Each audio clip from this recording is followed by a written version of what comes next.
Okay, we are live. We are live. We are Yay. live. Yeah. Happy birthday, Alan. Thank you. Happy birthday. Happy early birthday, Devon. Thank you. We didn't talk about what you got for birthday, but you're keeping it a secret, and it's okay, Alan. I know exactly what it is. Well, I showed It you is- guys. I showed you guys what I got myself for my birthday before the show. Which is amazing, and will be in the background of one of these later. Yes. I can't wait. But It's gonna be really you don't cool. have to hide it, Alan. I know you got one of Apple's amazing range of products, be it an iPad, an iPhone, or a MacBook. Everything's easier with an Apple. Yes. I You think didn't hear me someone's wink, suffering I from did. Stockholm syndrome. Someone's suffering. I'm stuck with a Mac, and I'm trying to make it work, and it's just fine. Yeah. Sure it is. Just take no, it to no. one of their Genius bars. They'll help you. It sounds too pretentious. I feel like I'm gonna get like the worst G&T there, and I don't want that. Yeah. Anything else you want to say about Apple? Sponsor us. We love you. 2 out of the Okay. 3 of us do, at least. Yeah. All right. Well, on that note, hey everybody, welcome to You Have to Watch This podcast. I'm Alan. I'm Ryan. And I'm Devon. And today, it is my birthday, as you heard in the beginning of the show here. But it's also Devon's birthday week. So last year I picked the stuff for the birthday week. So this year it's Devon's turn. So we're going to be talking a bit later in the show about the Netflix film Glass Onion: A Knives Out Mystery. So stay tuned for that. But before we get into that, we like to talk about things that we've watched in the past week in pop culture.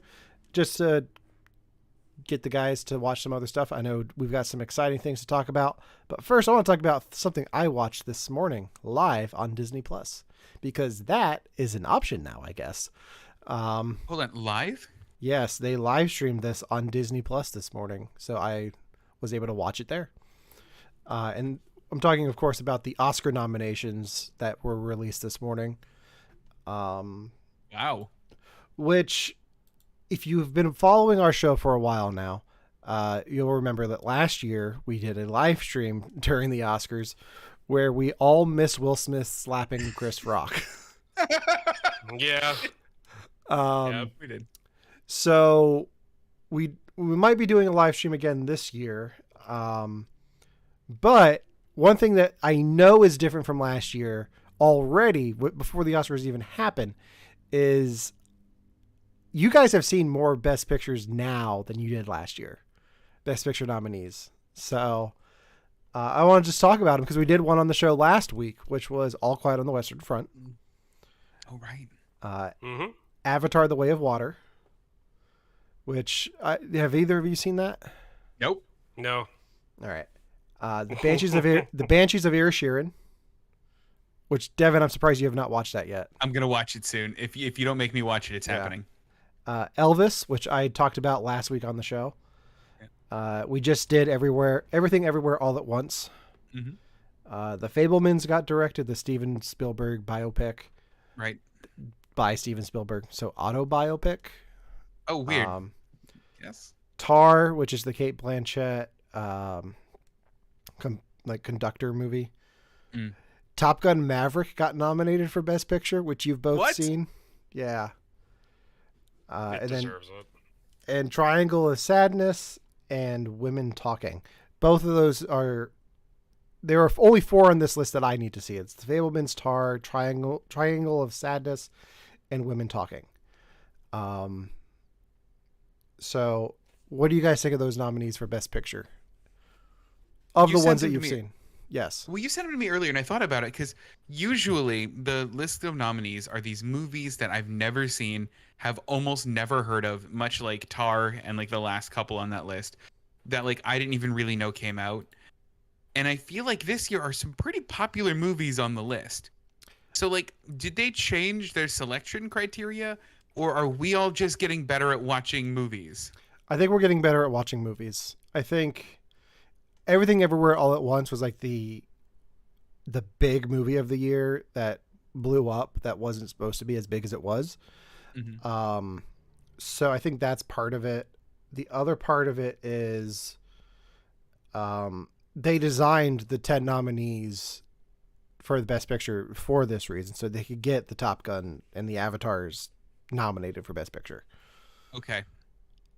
So they did change the criteria a bit then. yes. Okay. Well, I they feel like I have a good chance of watching them all this year now. They changed it a few back when Avatar didn't get nominated the first time. Okay. So sure. Did you guys get a chance to look at any other highlights of the nominees? No, not at all. Tell me. No. All right. Tell me all about it. All right. So just things that we've covered on the show.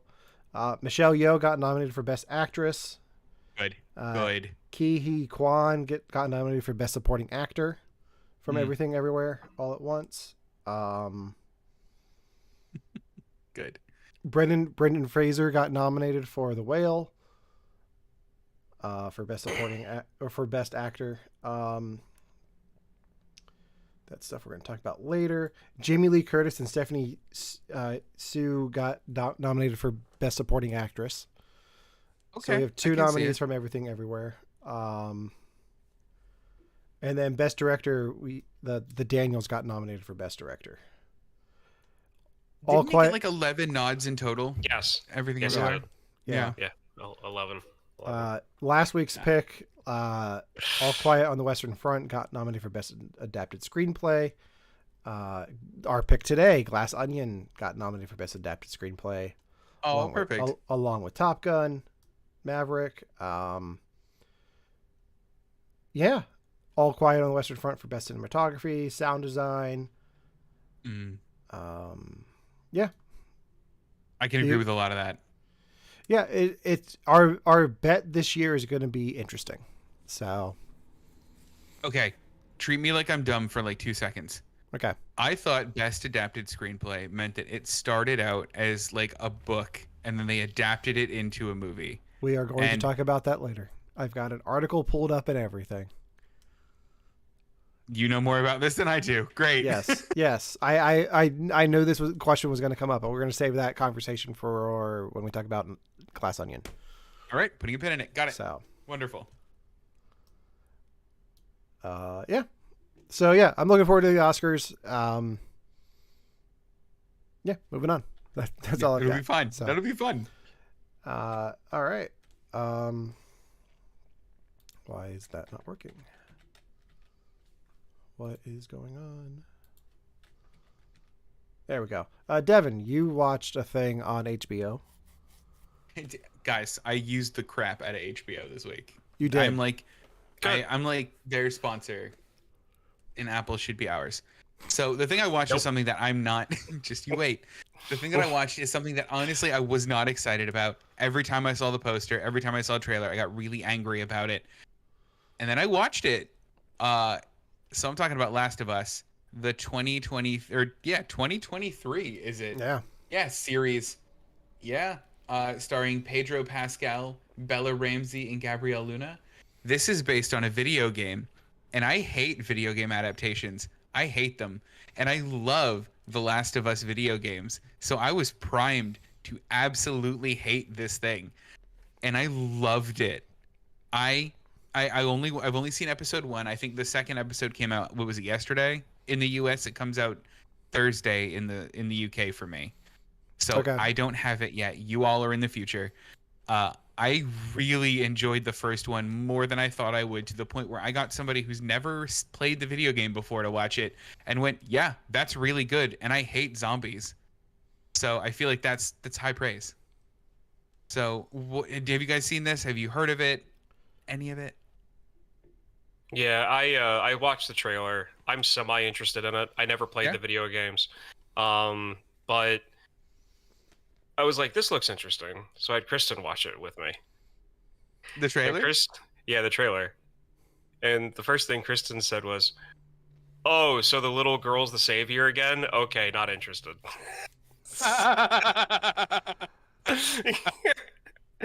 So I was like, okay, fair. I'll definitely give you that. I'm not sure exactly when I'll get around to it, but I definitely will, just because of the storyline, the content. I'm interested in it. after Alan gives his thing, Mhm.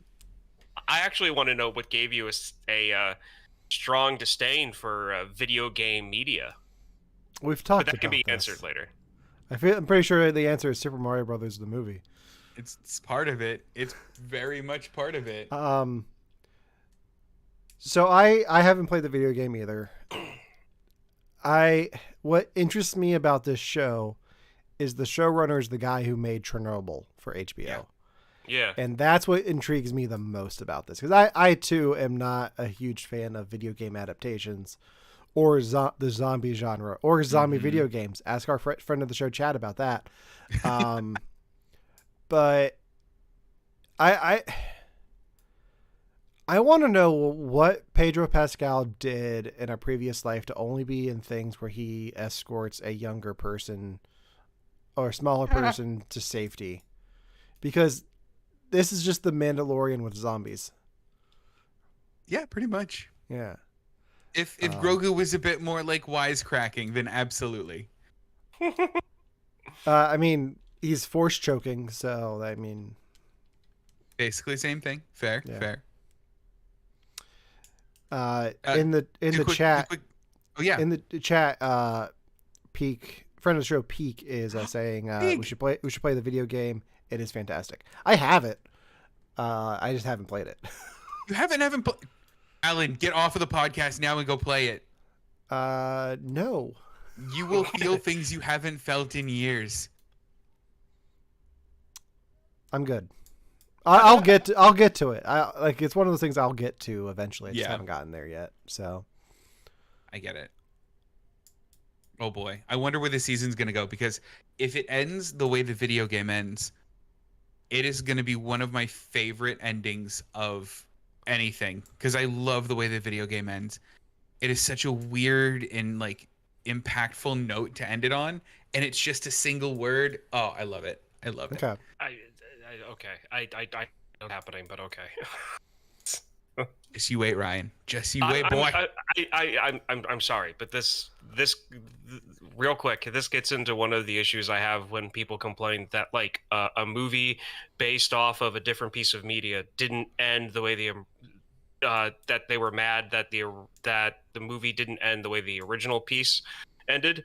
Mhm. Like they're not going to do that simply because it's already been done, and they're going to want to do something that's at least a little bit different that people aren't expecting for it to be entertaining.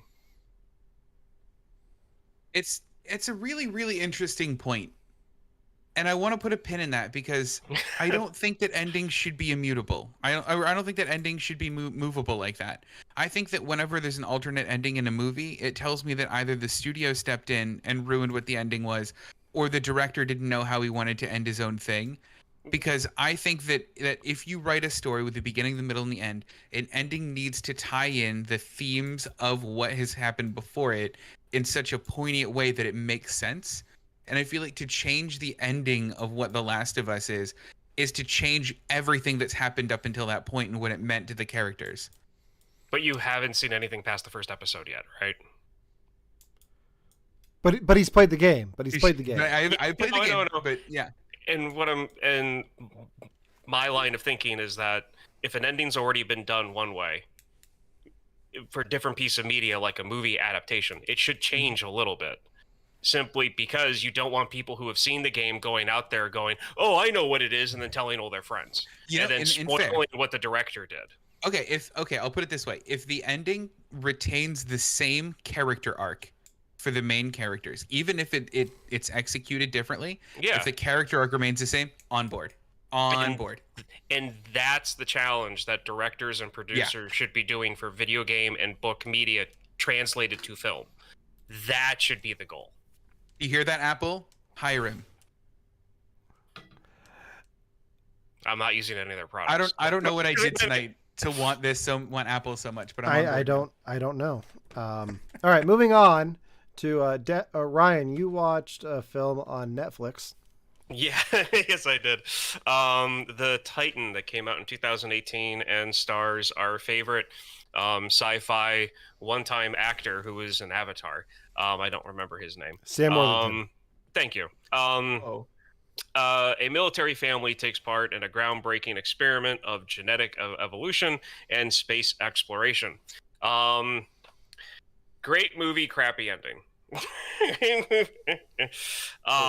It really, I probably would 7.5 solid, but then the ending happened and it went directly to a 4. Ooh. Though I like the concept. I love the acting in it. He with everyone else, the guy from Avatar pretty much plays exactly the way he does in Avatar, kind of like detached from stuff, not really a lot of facial expressions. His wife in the movie is the main character from Orange is the New Black. They made her have black hair, and I think they gave her a spray tan because she looked a little orange throughout the whole movie. Well, but it's Netflix. You 2018. Orange is the new black. The new black. Yes, it is. So therefore, no, I'm not gonna say. Yeah, no, I got you. But I love the concept of what they were trying to do in this movie. The unfortunate thing is, you guys all know you can you can show too much and ruin something. Yeah. You guys have seen that before. That's what they kind of do in this. But I can understand why I've never heard of this film until this past week. Okay. Just because yeah, I mean, it's one of those things where like the movie as a core is great. I think I love, like I said, I love the story. I love the message that they're trying to tell in the film. It's just the ending is just kind of like they should just have Rage Against the Machines playing, because like the end scene is almost exactly like the end of Matrix. So I'm just like, you've got to be kidding me. Okay. They're gonna do this. They're gonna do this. Weird. All right. So. All right. Cool. I also have something else from Netflix. I started watching That 90s Show. Okay. I'm so excited for you to talk about this.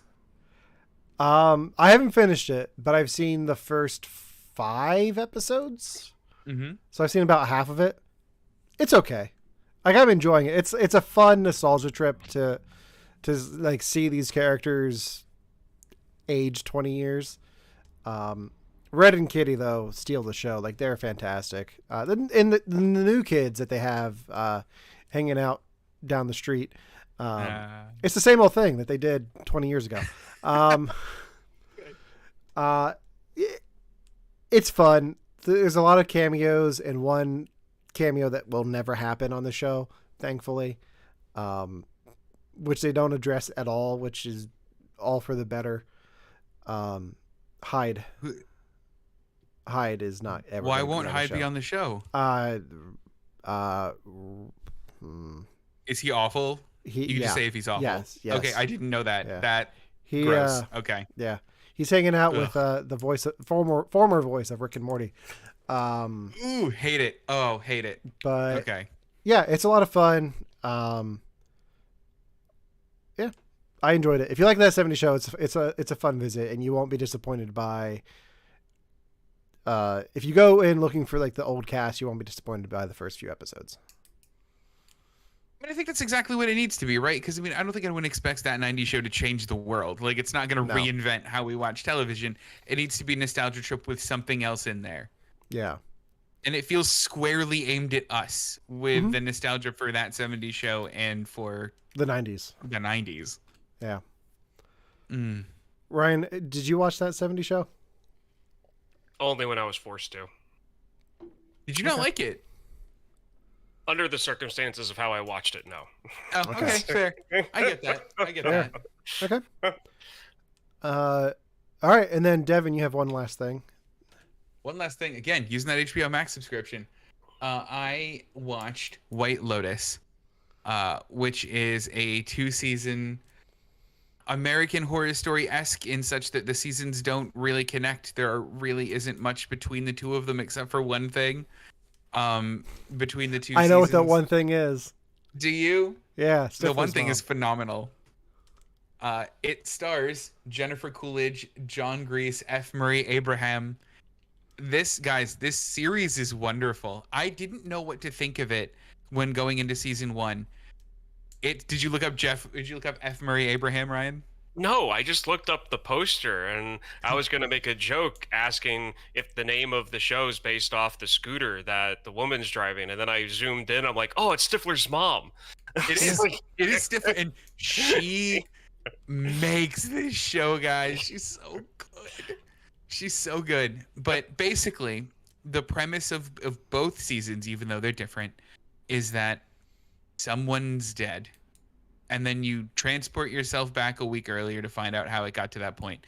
It is a drama. It is a comedy. It is a social commentary. It is smartly written. Season 1 had one of the most thoughtful, one of the most challenging endings I think I've seen in a TV series, such that not every character had a good ending, but not every character had a bad ending. I love this series. It's so good. Have you guys seen it? No. It's I've been on my never heard list. about it until now. It's been on my list for a while, but I didn't know if it was like a comedy or a horror thing. But I'm excited to watch it. Because I know Aubrey Plaza's been promoting it because she was just on SNL hosting. But and then Jennifer Coolidge was at the Golden Globes presenting, and she won. But the best thing that I saw about this is it was one of the award shows recently where F. Murray Abraham was walking the red carpet and people were cheering for him, and the look of joy on his face for being recognized. Oh. It was like he murdered Mozart again and was happy. He's one of those actors that you're like, I know I've seen you somewhere before. I know I've seen you. Yeah. But like just the look on his face and the appreciation is just like fantastic. Oh, I bet. Man, so I'll find that clip and send it to you. Please do. I hope you guys get to watch at least an episode or two of this just to see if you like it. Yeah. I was expecting more slapstick comedy going into season 1 and spent a lot of time going, well, it's not a very good murder mystery and it's not making me like die laughing. What is this? And by like the end of season 1, it like all clicked and I went, wow, this is wonderful. Okay. So recommend. Very cool. Yeah. All right. So now we're going to get into our main topic for the week, which is the recently nominated for Best Adapted Screenplay, Rian Johnson's Glass Onion and Knives Out Mystery, starring Daniel Craig and a bunch of other people. Devon, this is your pick. Bunch of other people. Devon, this is your pick. I'm going to let you take the wheel. All right. So the first thing I want to talk about, because I know that Alan, you've seen this earlier than my recommendation. Ryan, you haven't seen this until I recommended it. The first thing I want to talk about is I want to know, overall, what did you guys think? And I ask that because I had watched the movie under the auspice that this was a well-loved movie and everybody just loves this movie. I hop myself into IMDb user reviews and I get fun but not as good as the first one, not one for mystery fans, a step back, it was written on a napkin. That's actually a good review. I really disliked this movie, not as good as the previous one. I really wanted to like this, etc. No vibe, no soul, no laughs, no credibility. And guess what? It's another Formula Netflix flop. And the review starts with, so I don't even know how to take that. We didn't hear that, whatever we didn't you just even hear did. that. Because your mic cut it out. Your mic did that thing we were talking about before the show. It was a really loud F sound. That's all the review starts with. So what did you guys think of it? I didn't realize this was so divisive. Ryan? I'm pausing because I didn't know if you wanted me to go first. I like this better than the first one. But at the same time, I really wanted to come out here and just say that I was really hoping that like the first 19 minutes of the movie was going to be it, and then it was just going to be 2 hours of credits. Because of how much I really wasn't really a big fan of the first one. And I was surprised. Kristen came home from work. I said, hey, I think I want to show you a scene to this. And we talked about it. I'm like, yeah, I think you actually like this one. Because, I want to know what scene in a minute. I'll let you. Yeah. No. Okay. Okay. My thoughts? Yeah. It's dumb. It's just plain dumb. No. I I agree with a majority of the internet. I like it. I thought the first one was better, but I still like this. Like, it's not the worst thing. Like, I watched it twice willingly, and I think it's more fun the second time around. Oh, 100%. I mean, I watched it 2 times for this. I had so much fun with it the second time around, especially knowing what was coming. Yeah. So, I think the first thing I want to talk about is something that I think both of these movies do incredibly well, but both of these movies do incredibly differently, is the cast. In both of them, it's basically an ensemble cast. They take some amazing, amazing actors, and I think they just do it so well. I loved the cast in this. What did you guys think compared to the first one? Did you think that the cast was better and more interesting in the first one or in this one? It's a smaller cast in this one. Mm-hmm. And I don't feel like we got to, and I still don't feel like we got to know all of the characters that well. Like, I don't feel like Catherine Hahn had much to do in this outside of the beginning. But That's fair. But then you had people like Whiskey, and even Kate Hudson's character got more screen time and more development than Agatha and Aaron Burr. Leslie Odom Jr. Yeah. But yeah, I mean, I like everyone in this cast. I think they did a great job casting it. And I'll save the rest of my thoughts for a bit. Okay, yeah, totally fair. Ryan, what did you think of the cast in this? To me, what Knives Out does and what this movie does is it builds these characters around stereotypes and then flushes out those stereotypes, and like that's the character. And that's one thing that I've noticed from the first one to this one. So to me, same.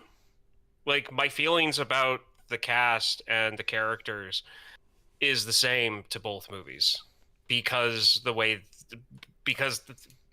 simply because that's how I see them. Okay. That's totally fair. How did you, so, I mean, you brought up a really good point where, they basically take stereotypes and they start fleshing them out. Yeah. Knives Out 1 very much dealt with kind of not old money, but old money. It dealt with inherited wealth. It is old money. That's what they were. Yeah. And this is very much new money in this one. Yeah. Did either of those kind of ring more true to you? Did any of them connect better? Like, Ryan, is that why you think you like Knives Out 1 more? Or Alan, is that why you think you like Knives Out 1 more? Sorry, you were the one that liked Knives Out 1 more. Because it was, it was old money versus new money, and that just was better for you? I don't think it had to do with that. Okay. Both of them play with the narrative of a mystery. Like, Yeah. And I think Knives Out did it a little bit better. The twist of the narrative, knowing that, spoilers for Knives Out, knowing the whole time that Ana de Armas's character is responsible for the death, and then having that be like the centerfold of the whole movie, like that's what keeps the plot going. Where in this, you like. It's a bit of a different twist that I don't want to spoil yet. Yeah, but let's wait. Let's hold off on spoilers for a bit. Yeah. But if you go into this expecting the same thing that you got from Knives Out, mystery-wise, then I can see why a lot of people don't like this one as much. Because it is different. It does play with it. But that's the point of a mystery. Like, it's not always the same every time. Unless you're Law and Order, then it's the same every time. That's totally fair. Yeah, and then on my thing, I am the other side of this coin. Yeah. The type of mystery that they did and how they set it up in Glass was. Because Knives Out is more, to me, it's like a traditional, like, really complicated, like, mystery. Yeah. To a point. I kind of like it when the movie has you guessing, okay, is this where it's beginning? Is this where it's beginning? Is this it? Like, that's that's where I like it going, because there are certain things that I didn't see coming at all. Okay. In this, and that's why I liked it. Yeah, so I had a lot of the same thing, where one of the things that I think struck me the most about the movie was the movie structure. And I've heard it get criticism for its structure. And since we're not going into spoilers just yet, the kind of loose outline of the structure is that the movie starts and then it goes back in time for a bit, and then you see some scenes again, but from a different, knowing more things, and essentially from a different angle. And to some people, I've heard that makes the movie lose all momentum, and it makes it that, you know, it's not as fun to watch for them anymore. Whereas the first one was, you know, plot wise and timeline wise, was essentially just a standard mystery. And for me, that made this movie more unique and more worth watching. But did that ruin the pacing for you guys at all? No, I don't think the pacing's the issue I have with it. Okay. Because I like the way they go back and revisit scenes. Like I like the whole things from a different angle to reveal more. Because the movie has a secret that it hides from you for most of the movie, and then when you go back, you learn that secret, and then you see things from a different point of view, which I think is an interesting way of going about it. Mm-hmm. And I think the film does that well. Yeah. Yeah, and same. Like I enjoyed the way that this one was set up structurally more than what Knives Out was. I think I have exactly the same. So then I think the last question I'm going to ask before we actually get into the spoiler part of this, that I realized when I started watching this for the first time, I didn't know who the victim was in this movie. And going into the first movie, I knew who the victim was because they made it pretty obvious in the marketing that, you know, oh, it's going to be this old man and the family's all, you know, they're all what they are. Did you guys know who the victim was in this movie? So from what I saw of the marketing, and I tried to avoid most of it, the way they market it is the first 10 minutes of the movie, which is come to this island and solve my murder. So the whole time I'm expecting Edward Norton to die. Mm-hmm. I didn't expect the actual victim of it to be that. Yeah, I had the same. And that was a shock for me too. Mm-hmm. Ryan, did you have that? That's what I was alluding to before. Like I didn't know if I wanted to go that far and kind of point at it. But yeah, I mean, that's what I really enjoyed about this one. The whole, like, okay, like kind of putting you in real time with the characters, you know, as things happen. And like, because I like the fact that you are experiencing kind of the same shock that the characters are. Yeah. Yeah, I agree. Okay, so I think at this point we need to talk about spoilers because now we're starting to point towards them, and I kind of want to take the kid gloves off because I want to get into the nitty gritty with the both of you. If you haven't seen Glass Onion, a Knives Out mystery, definitely check it out. I would recommend it. Ryan and Alan, would you give it a recommendation? I would, yeah. Yeah. Okay, definitely check it out based on our recommendation, and come on back in and listen to spoilers. All right, so first off, now that we're into spoilers, I just want to talk about, if we can, the reveal of the twin. I've heard that this is lazy writing. I heard people go, ugh, a twin, I hate it. I loved it and thought it was brilliant. What did you guys think? Again, not my issue with the movie. Really? Yeah. I keep trying to hit on it, Alan. That's the deal. I'm going to ask you outright in a second. Okay. Yeah, no, I don't think it's lazy writing. No. I think for a mystery of this caliber, being on Netflix, the way that it was released, is fine. It's good. It's in its wheelhouse. It's in its league. It's fine. It's good. Those people complaining need to stop trying to be critics. That's fair. Okay, now Alan, what was your complaint about the movie? I don't even have a complaint about the movie. I think I'm trying to figure out real twist. I'm trying to figure out why I like Knives Out more than this, and I think it's because the ending of Knives Out. We can hear that, Ryan. Sorry. Um, the ending of Knives Out is so satisfying because everyone in that family is a piece of shit and they get what's coming to them. And you're so satisfied when she walks out onto that balcony with the mug and they're all looking at her like, cause she gets everything, they get nothing. And it's so satisfying. The ending of this, you don't have that. Like you don't know what, like it's implied what happens, but you don't know. Like it's not as satisfying. It's not as visual. I definitely give you that because there is that same moment of I've just ruined all of you. And everyone in that movie is kind of a piece of shit. Like you're absolutely right.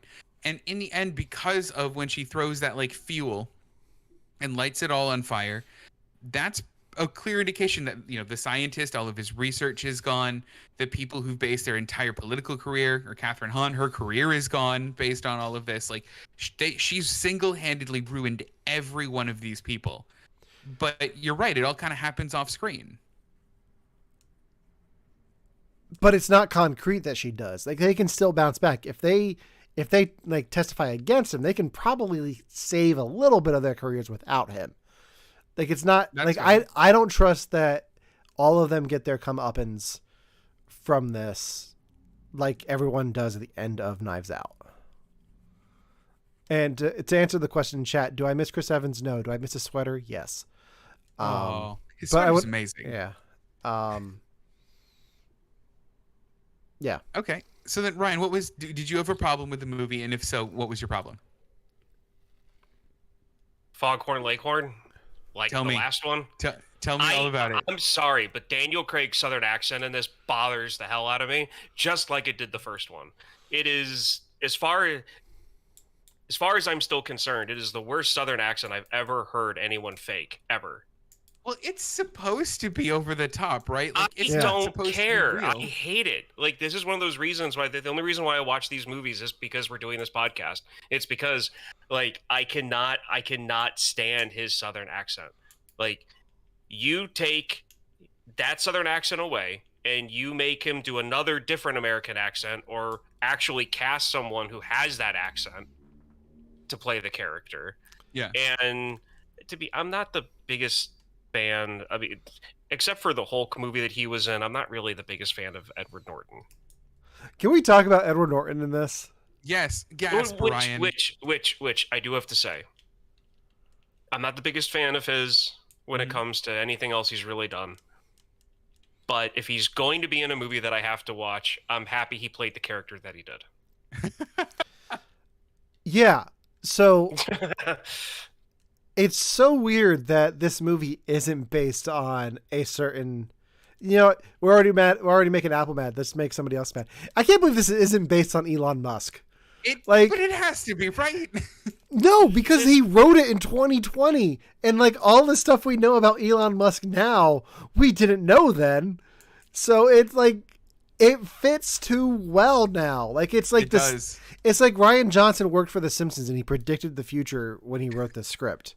Well, okay, so that's what made me love this movie so much, though, was Edward Norton's character, and especially the end, where he goes, he's just stupid. He doesn't do anything. He hired the smart people to do the thing. He's just a stupid person. Like, I could watch that line on repeat every day of my life and be so incredibly happy.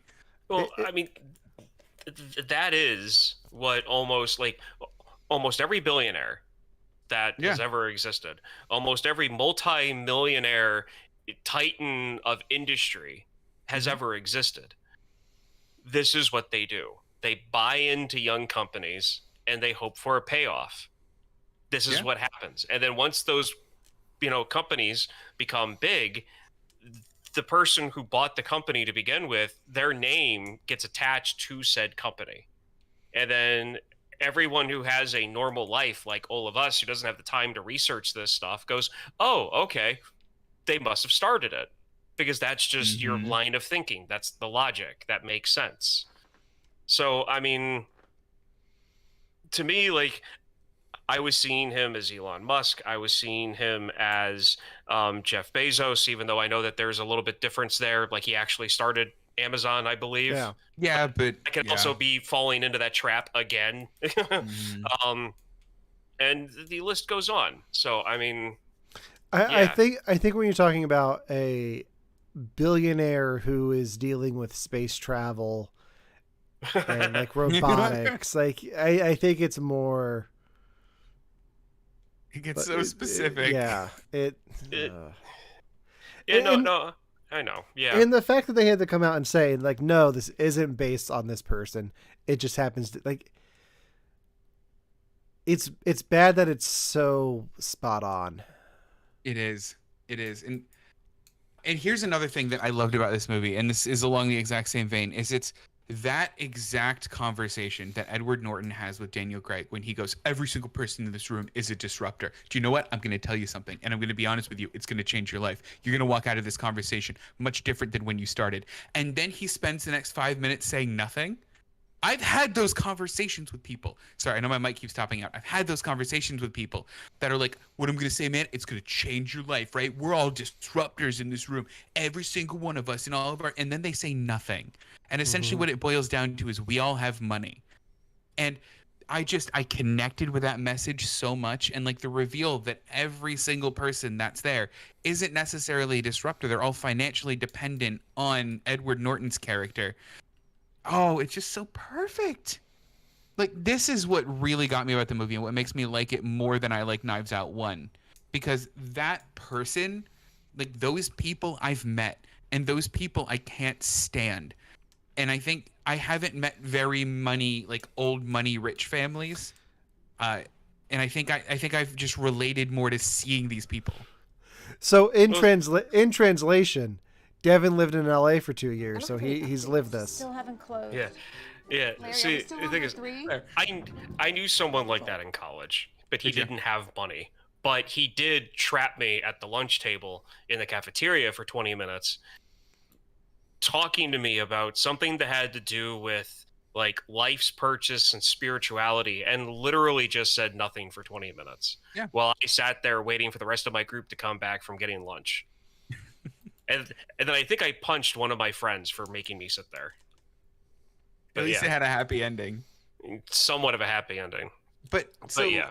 Did that resonate with you two as much as it did me, or was that just, are you guys like just, aware that happens, those people are annoying and moved on? Because like the whole time I was at the screen like, yes, get him. I don't think it affected me as much. Okay. Um, I might have a bit of a vendetta. Don't worry about you're me. you're kind of winning me over towards your argument that, like, I see where you're coming from. Like, I absolutely Yeah. get that because I've had those conversations too, but not to that extent because I never lived in LA. But I just assume that's what every conversation is in LA. People just come up to you on the street and,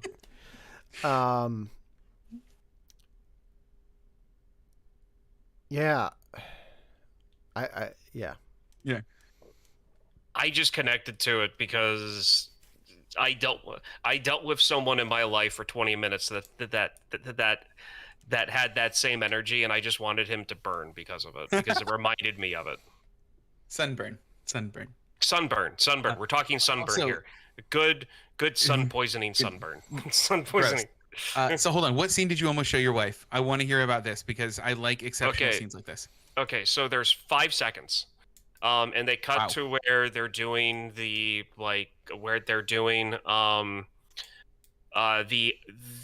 other end of the story that you don't Yeah. see in the beginning, and they're Yeah. dealing with the twin, Yeah. and she meets him in Greece, and she's walking through the restaurant, Mhm. and she walks around a cat. That 5 seconds, because we like cats, and it's one thing that I knew that Krista would like. So I told her, like, I'm gonna sit you down, and I know you don't really want to watch this movie, but there's 5 seconds I want to show you. And I told her to close her eyes, and we started talking about the movie, and I showed her those 5 seconds. And now, because of talking to her about the movie and her seeing the little scenes go by, like on Netflix Yeah. when I was fast forwarding, she wants to see the movie now. She's interested in it. So me pitching a cat sitting on the floor of a restaurant outside, she wants to see it now. You know how to pick the scenes, man. Well done. I'm sorry, but it was such a cute cat. It was sitting there. It was cleaning himself. It didn't belong to anyone. It wasn't on a leash. It's Greece. It's they're in Greece. It's an outside dining resort type thing. Of course, there's going to be a stray cat, but it was just one of those things. I was also trying to be funny with her too. Good. So I want to talk about some of my favorite stuff from this movie, and it all has Yes. to do in the first, before they even get to the island. Mhm. Benoit Blanc is playing Among Us with 4 famous people. Yeah. We've got Kareem Abdul-Jabbar, Stephen Sondheim, rest in peace, Angela Lansbury, rest in peace, and Natasha Lyonne. From Orange is the New Black. Yes. Yeah. And Brian Johnson's new show that's going to be on Peacock this week. That name is it's slipping my mind. But she's like doing it's like Columbo, but modern day with her. Mm-hmm. Cool. But my favorite thing about that scene is Angela Lansbury's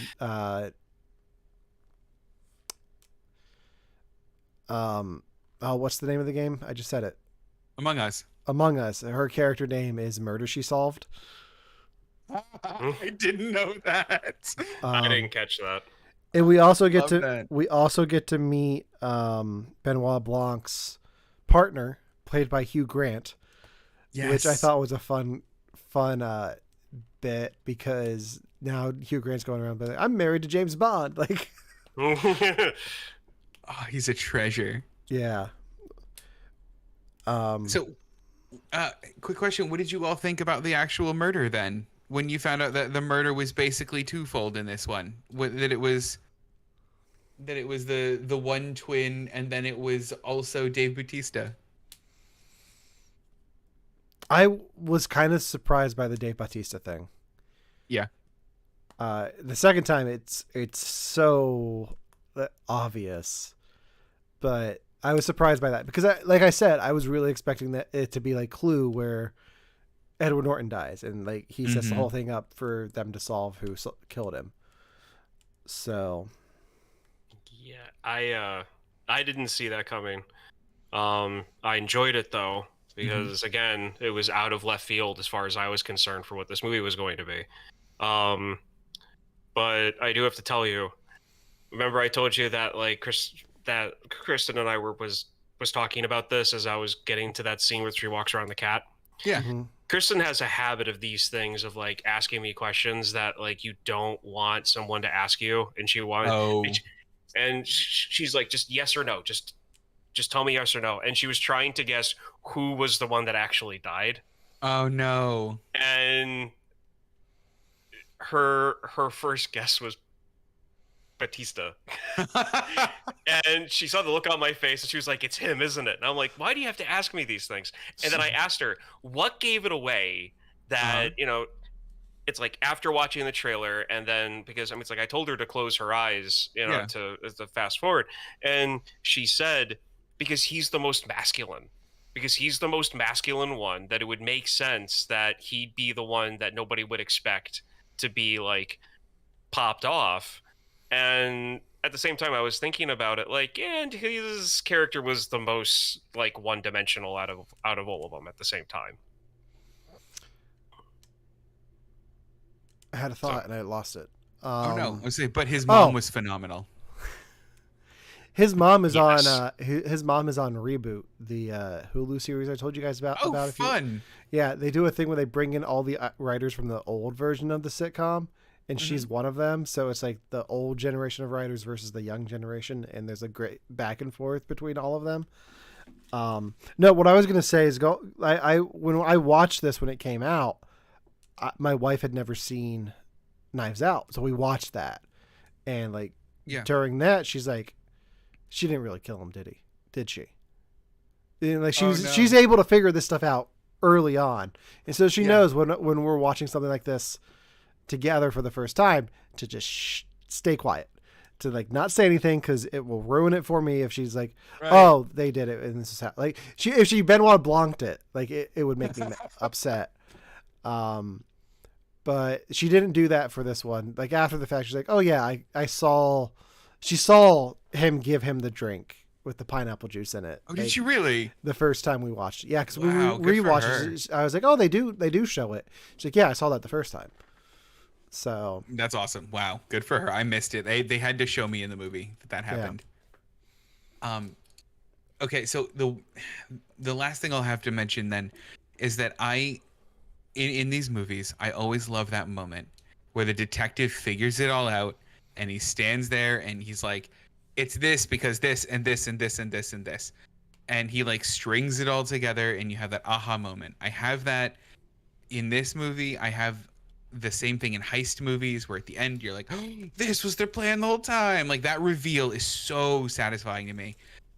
And this movie didn't really have it, or more appropriately, it happened towards the middle of the movie when he solved the fake murder.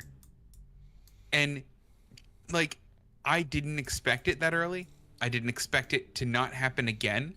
And it really threw me off the first time where I was like, okay, so I really only get this in the middle for a fake mystery that I guess we have been shown clues to.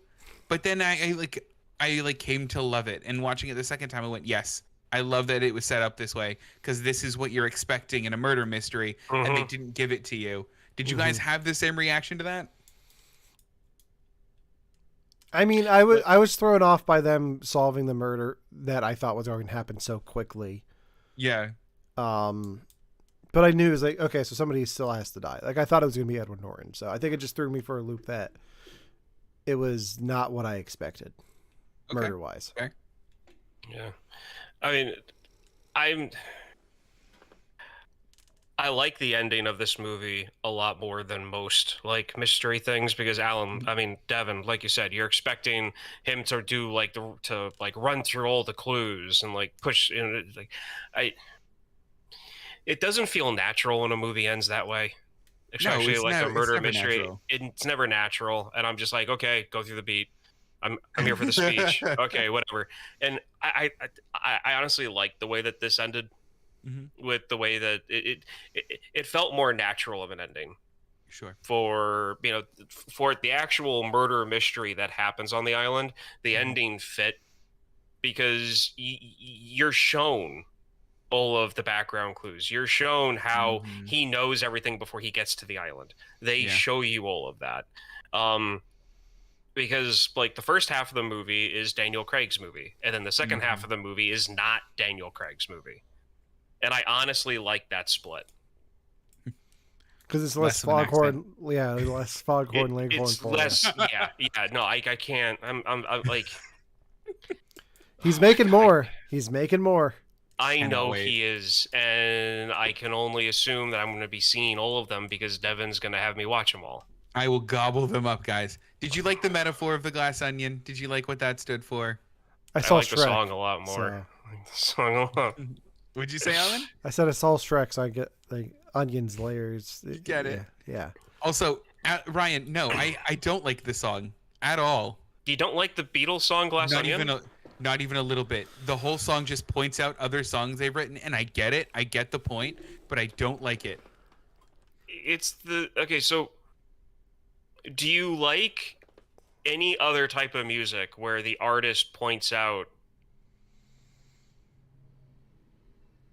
Is this an across the board thing that you don't like that artists do? If it's done well, and if it's done in a like cheeky, clever way, like if I was to be like, guys, I woke up this morning and saw a blackbird out my window, and I don't know, and worked casually weaved my way through other like Beatles songs in a funny, like kind of cheeky way, but they literally go, "We did the Yellow Submarine.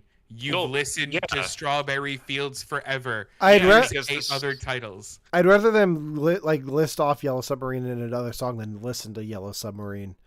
I would listen to Yellow Submarine 8 times in a row. So on the highest volume before this one. I mean, so the only other example, the only other example I can think of is Bon Jovi and "It's My Life," where they say Tommy and Gina who never back down. Does that bother you? No, I love it because I'm like, I like that. Yeah, okay. I know, but the song's also called "The Glass Onion," so you can clearly see what I mean. The song is a musical interpretation of what a glass onion would actually be. Yeah, I mean, it's a pastiche of their songs. It's a hollow nothing that's it's just a look at hollow what nothing. we've done. Yeah. Exactly. So I get it. That doesn't make me that's like what it. it is. I like it a lot more than some of the songs in their trippy era that they were in that they mention. I would listen to Octopus's Garden 20 times before this song once. I mean, I would definitely listen to Octopus's Garden 20 times, but I don't know if I'd listen to it 20 times before listening to this one. There's definitely Beatles I don't like. Like, I do like a lot of the George Beatles. was a little bit of, and I know what you mean. George and Ringo just seem a little iffy. I mean, you know. My favorite bit from Family Guy, and this is going back years, is it's the Beatles in the studio, and Ringo's like, I wrote a song, and they're like, oh, Ringo wrote a song, we're gonna put it right here on the refrigerator, and we'll look at it later. Like, love it. Old Family Guy had some gems. Yes. More of a fan of early Beatles, so. Yeah. Okay. So real quick, I want to talk about something we talked about at the top of the show. Glass Onion getting a best adapted screenplay. Yes, please. Devon, why do you think it's an adapted screenplay and not original screenplay? Do you have a theory? Because it was a book first that he cribbed so much from that it became its own. I don't know. I don't have a single theory. This is from Entertainment Weekly. The movie was nominated for Best Adapted Screenplay because under Oscar rubric, any sequel goes into that category. You don't just have to be directly adapted from a novel or film to count as an adaptation for the Oscars. Being based on any kind of previously established material is what matters. Since Glass Onion carried over the character of Benoit Blanc from Knives Out, it is technically an adaptation. Perhaps this is why Johnson told EW he was pissed when about the movie's subtitle. He would have preferred to create a more distinctive and emphasis on how it's a new novel off of the shelf every time. I really don't like that ruling at all. In the same way I don't like that moniker at the end of the title. It's also the same rules can go into Top Gun Maverick being nominated for the same category.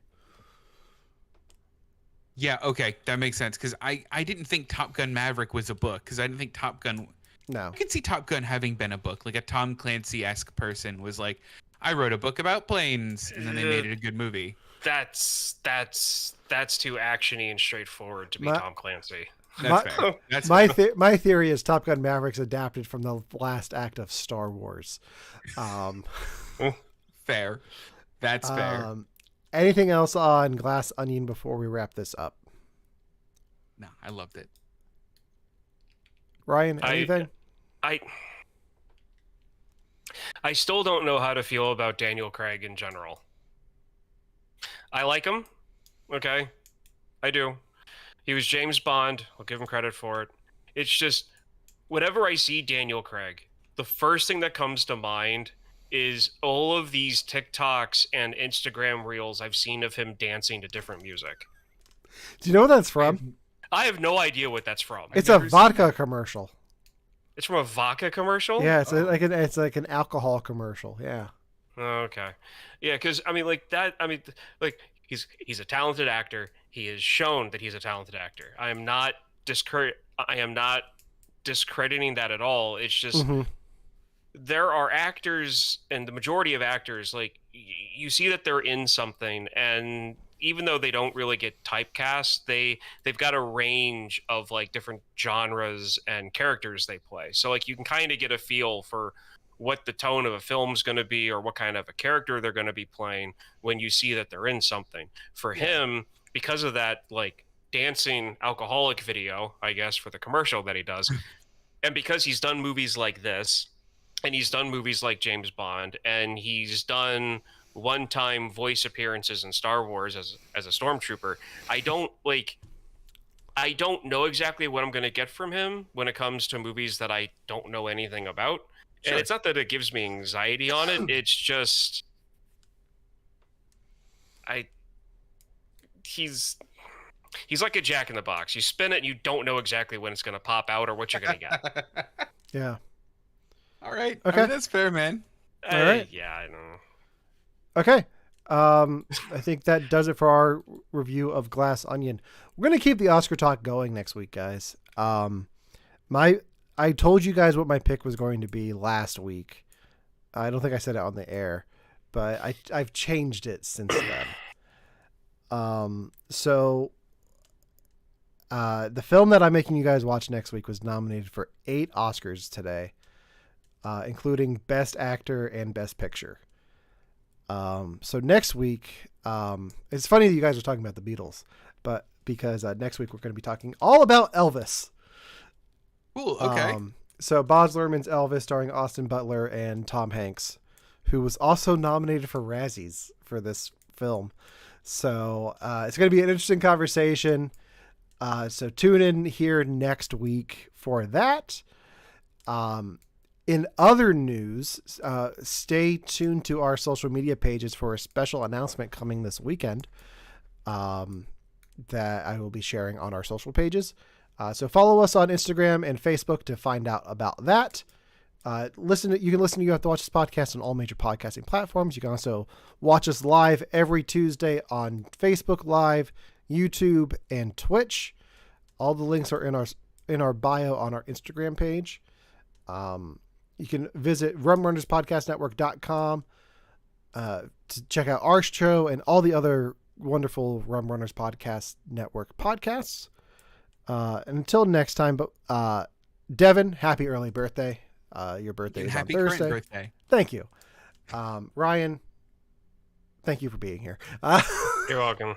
It's not your birthday, but it's exactly 6 months from now. It's exactly. Yeah. Okay. Wow. Well, happy halfway to your birthday. Yeah. So if it's exactly 6 months from now, happy half birthday. Well, I mean, not exactly 6 months. Close enough. No, exactly 6 months. Not by day, but by month. Okay. Yeah. Yeah. Sure. Counts. Wait, counts. Time is meaningless. Anyway, for You Have to Watch This podcast, I'm Alan. I'm Ryan. And I'm Devon. It's dumb. It's just dumb.